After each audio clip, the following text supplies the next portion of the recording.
Audio one. पुस्तक स्नेह सद्भाव के वश में है संसार। लेखक पंडित श्री राम शर्मा आचार्य।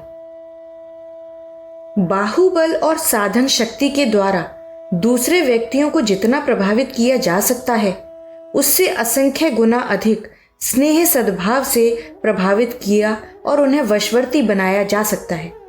उसका यही कारण है कि सारा संसार और उसका एक एक घटक संघर्ष व टकराव के आधार पर नहीं, सद्भाव और घनिष्ठता के आधार पर ही परस्पर सुसंबद्ध सुसंचालित है।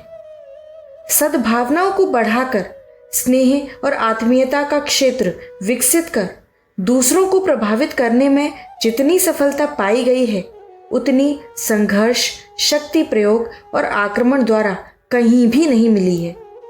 स्नेह सद्भाव अर्थात प्रेम पूर्ण अंतःकरण का प्रभाव केवल मनुष्यों पर ही नहीं, पशु पक्षियों पर भी पड़ता है।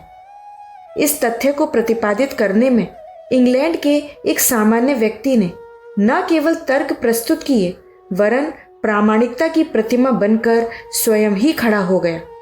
उसने न केवल सामान्य पशुओं पर प्रेम की प्रतिक्रिया का प्रदर्शन किया, वरन यह भी साबित कर दिया कि खूंखार, उद्दंड और जंगली जानवरों को भी सभ्य और मृदुल बनाया जा सकता है। इस व्यक्ति का नाम है जॉन सोलोमन रेडी। उसके पिता ओहियो प्रदेश के फ्रैंकलिन गांव में रहते थे। नाम था एडम रेडी। उनने एक घोड़ा खरीदा। घोड़ा जितना शानदार था, उतना ही सस्ता था। एडम ने सोचा इसे सधा लेंगे, पर था वह बहुत ही खूंखार। उसे सिखाने सधाने के लिए दूर दूर से क्रमशः 1 दर्जन से भी अधिक घुड़सवार बुलाए गए, पर वे सभी असफल रहे। घोड़ा किसी के काबू में न आया। एडम ने स्वयं उसे काबू में लाने की कोशिश की और कोड़े मारे। क्रुद्ध घोड़े ने रस्सों से बंधे होते हुए भी उन्हें ऐसा पछाड़ा कि टांग टूट गई। उन्हें अस्पताल भिजवाया गया। घोड़ा छूट निकला। उसे खतरनाक समझकर पुलिस द्वारा उसे मरवा देने का निश्चित किया गया। बालक जॉन रेडी उन दिनों सिर्फ 12 वर्ष का था। उसने सारी स्थिति समझी और सीधा उस जंगल में चला गया जहां घोड़ा चौकड़ियां भर रहा था। लोगों को अपनी आंखों पर विश्वास न हुआ जब उन्होंने देखा कि लड़का बिना लगाम और जीन के उस घोड़े की पीठ पर बैठा हुआ घर आ रहा है। पूछने पर उसने बताया, यह कोई जादू नहीं है। मोहब्बत यदि गहरी और सच्ची हो तो किसी को भी, यहां तक कि खूंखार पशुओं को भी वश में लाया जा सकता है। बालक की ख्याति घोड़ों के शिक्षक के रूप में फैल गई। लोग अपने अपने उद्दंड घोड़े ठीक कराने उसके पास लाने लगे। सिलसिला घोड़ों का चल पड़ा तो उसने वही काम हाथ में ले लिया। कई वर्ष तक उसे यही काम करना पड़ा। 20 वर्ष का होते वह सर्कस के लिए घोड़े सधाने की कला में निष्णात हो गया। उसने उन्हें ऐसे विचित्र खेल सिखाए जो उससे पहले सर्कसों में कहीं भी नहीं दिखाए जाते थे। इससे पहले घोड़े सधाने की कला उन्हें पीटने, भूखा रखने, पैरों में कीले ठोकने जैसे निर्दय तरीकों पर अवलंबित थी। रेडी ने सिद्ध किया कि उससे कहीं अधिक कारगर प्यार मोहब्बत का तरीका है। जब घोड़े ही उसके पल्ले बंधने लगे तो उसने उनकी आदतें समझने के लिए कई महीने जंगली घोड़ों के साथ रहने की व्यवस्था बनाई। उनकी रुचि और प्रकृति को समझा, उन्हें बदलने एवं सधाने के आधार ढूंढे और अपने विषय में पारंगत हो गया। रेडी ने चुनौती दी कि कोई कितना ही भयंकर घोड़ा क्यों न हो, वह उसे कुछ ही दिनों में, कुछ ही घंटों में वशवर्ती बना सकता है। पत्रों में छपी इस चुनौती ने घोड़े वालों में भारी दिलचस्पी पैदा कर दी। छपी चुनौती से प्रभावित होकर एक धनाढ्य व्यक्ति ने रेडी का द्वार खटखटाया। उन्होंने $15,000 में एक बलिष्ठ घोड़ा घुड़दौड़ में बाजी जीतने की दृष्टि से खरीदा था। कुछ दिन तक तो वह ठीक रहा, पर पीछे वह बेकाबू हो गया। लोहे की जंजीरें तोड़ देता, जंगले उखाड़ देता और कभी कभी गुस्से से अपनी ही अगली टांगें काट लेता। उसके लिए ईंटों की काल कोठरी बनानी पड़ी, उसी में चारा दाना दिया जाता। पूरे 4 वर्ष उसे कोठरी में बंद रहते हो गए थे। लॉर्ड डारचेस्टर नामक उस धनिक ने उस घोड़े को ठीक करने की चुनौती दी। रेरी ने उसे स्वीकार कर लिया। घोड़ा लंदन तो आ नहीं सकता था, इसलिए उसे ही यूरेल्स ग्रीन पहुंचना पड़ा। उस समय घोड़ा अत्यंत क्रुद्ध था, कोठरी के दरवाजे तोड़ने में लगा हुआ था। उसकी भयंकर स्थिति देखकर लोगों ने समझाया कि वह इसे सुधारने के झंझट में न पड़े और वापस चला जाए, पर रेरी अपनी बात पर अड़ा ही रहा। उसे विश्वास था कि वह किसी भी भयंकर जानवर को, इस घोड़े को भी अनुशासित कर सकता है। रेरी सीधा घोड़े की कोठरी में निहत्था घुस गया।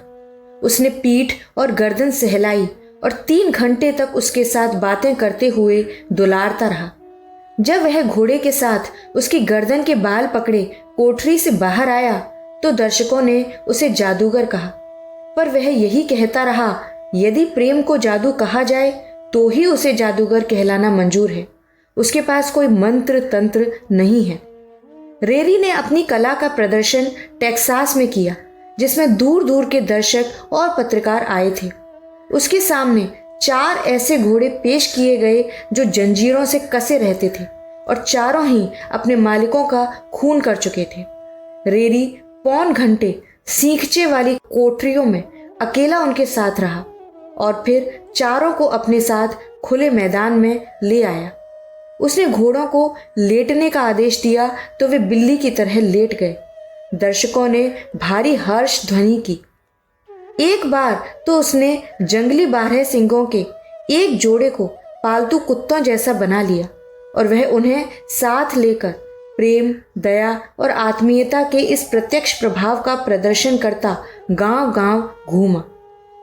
फ्रांस सरकार ने उसके इस कार्य की शोध करने और उसका निष्कर्ष निकालने के लिए एक आयोग नियुक्त किया। अमेरिका की राष्ट्रपति बुकेनन ने उसकी शिक्षा पद्धति के नोट्स लेकर ऐसी पुस्तक लिखाई जिससे घोड़ों को सिखाने सधाने में सहायता मिले। अश्व विज्ञान पर लिखी वह पुस्तक अब भी बड़ी प्रामाणिक मानी जाती है। उपरोक्त उदाहरण बताता है कि जीव जंतु, चाहे वे वन में विचरण करने वाले विशाल हिंसक प्राणी हों या जल में तैरती दानवाकार मछलियां, सभी को स्नेह आत्मीयता के सूत्रों में बांधकर उन्हें अपना मित्र बनाया जा सकता है। यह सूत्र यही प्रतिपादन करता है कि आत्मा सभी में एक ही है और उसके गुण धर्म भी नहीं है। यह तो मनुष्य ही है जो स्वार्थपरता, निष्ठुरतावश अपने भाइयों मानवों को ही नहीं, पशु पक्षियों तक निर्दयता से पेश आता है। स्नेह सद्भाव का एक और प्रख्यात उदाहरण सैमुअल ब्यूरिक का है। वह एक मूर्तिकार था। वैंकोवर, कनाडा के मत्स्यागार की ओर से उसे एक विशाल मछली की मूर्ति बनाने का काम सौंपा गया। वह अद्वितीय कलाकार मूर्ति को जीवंत, प्राणवान बनाने के लिए व्हेल की यथार्थ आकृति, उसका प्राकृतिक स्वरूप देखना चाहता था। इसी प्रयोजन के लिए वह व्हेल का शिकार करने के लिए आवश्यक नौका सज्जा एवं अस्त्र शस्त्रों के साथ समुद्र में उतरा और जहां व्हेल रहती थी उस क्षेत्र की ओर खोजी सहायक दल के साथ चल पड़ा। कई दिनों की ढूंढ खोज के बाद आखिर उन्हें सफलता मिल ही गई। एक विशालकाय व्हेल समुद्र की लहरों को चीरती हुई, मुंह से पानी के ऊंचे फव्वारे उड़ाती हुई, तूफान गति से सामने ही दौड़ती हुई दिखाई दी। स्याह मूसा पत्थर से बनी काली चिकनी मूर्ति की तरह वह मृत्यु दूत जैसी लगती थी। खोजी लोग एक बार तो उसे देखकर कांप गए, पर दूसरे ही क्षण उन्होंने साहस बटोरा और हारपून भाला उसे लक्ष्य करके चलाया।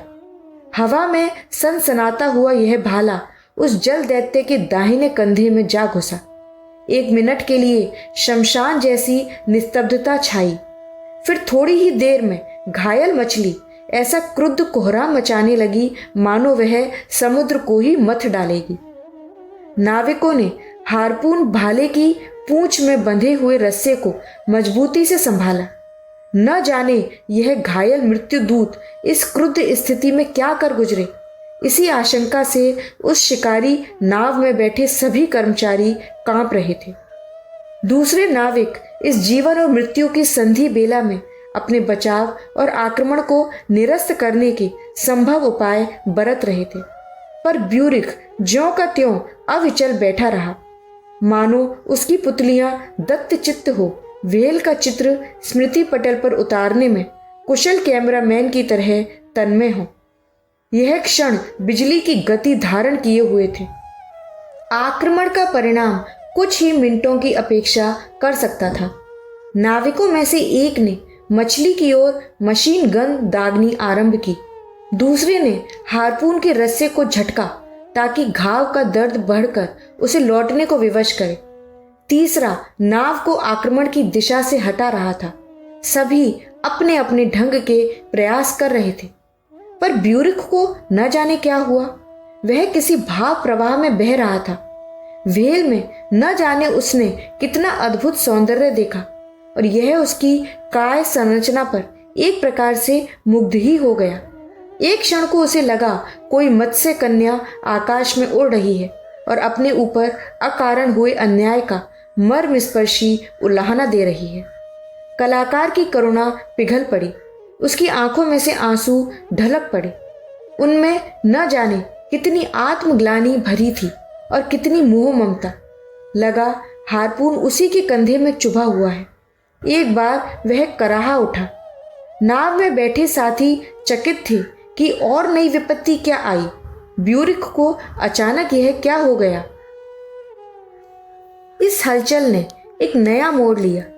धावमान व्हेल की गति रुक गई, मानो उसने ब्यूरिख की भाव भरी अंतर्व्यथा को समझा हो और दोष दुर्भाग्य को देती हुई वह भी इस कलाकार के प्रति अपना प्रेम प्रतिदान प्रस्तुत कर रही हो। हार्पून उतना ही गहरा घुसा था। रक्तधारा उसी क्रम से बह रही थी, पर उसका प्रत्याक्रमण और क्रोध मानो समाप्त हो गया था।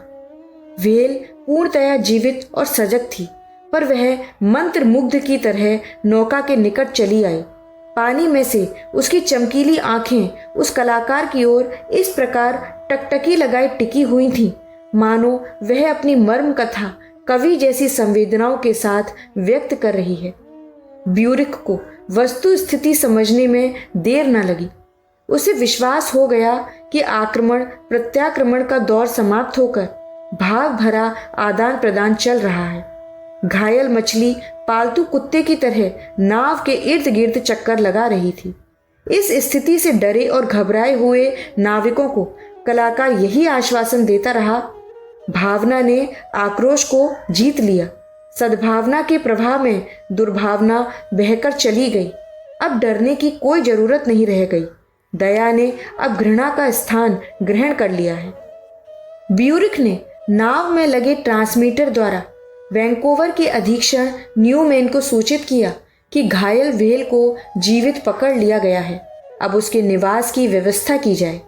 रेडियो सुनने वाले को विश्वास नहीं हुआ कि यह क्या कहा जा रहा है। कहीं जीवित व्हेल भी कैद की जा सकती है। न्यूमैन नाव लेकर घटना स्थल की ओर दौड़े। उन्होंने देखा कि ब्यूरिख की नाव के पीछे व्हेल शांत चित्त हो चुपचाप पालतू बिल्ली की तरह चली आ रही है। उन्हें अपनी आंखों पर विश्वास नहीं हुआ, पर जो दिख रहा था उससे इनकार भी कैसे करते। ड्राई डॉक झील जहां व्हेल को रखा जाना था, नाव के साथ साथ वह स्वयमेव चली आई। जहां यह अनुभव किया गया कि नाव के साथ जुड़ा हुआ हार्पून का रस्सा व्हेल को किसी प्रकार का कष्ट पहुंचा रहा है, उसके सुधार की उचित व्यवस्था की गई। नाव को इसी ख्याल से बहुत धीमे चलाया गया। कुछ ही घंटों में पूरी हो सकने वाली वह यात्रा 17 घंटे में पूर्ण हुई। वैंकोवर तट पर इस अद्भुत दृश्य को देखने के लिए हजारों व्यक्ति खड़े हर्ष ध्वनि कर रहे थे। हर किसी को यह एक जादुई घटना प्रतीत हो रही थी। बंदी गृह के रूप में बनी हुई उस खाड़ी में व्हेल आ गई। अब उसके शरीर में गहरे घुसे हुए हार्पून भाले को निकालने का प्रश्न था, ताकि उसे कष्ट मुक्त किया जा सके और जीवित रखा जा सके। इसके लिए एक बहुत बड़ा ऑपरेशन आवश्यक था। डॉक्टर पैट मेकमीर के नेतृत्व में डॉक्टरों का एक दल जान हथेली पर रखकर इसके लिए तैयार हुआ। उन्हें लोहे के संदूक में बिठाकर व्हेल तक पहुंचाया गया। उन्होंने बड़ी फुर्ती से वह कई गज चौड़ा ऑपरेशन किया और गहरे घुसे हुए भाले को निकाला। लोग आश्चर्यचकित थे कि मछली किस शांत भाव से किसी समझदार रोगी की तरह उस ऑपरेशन को बिना हिले डुले संपन्न करा रही है।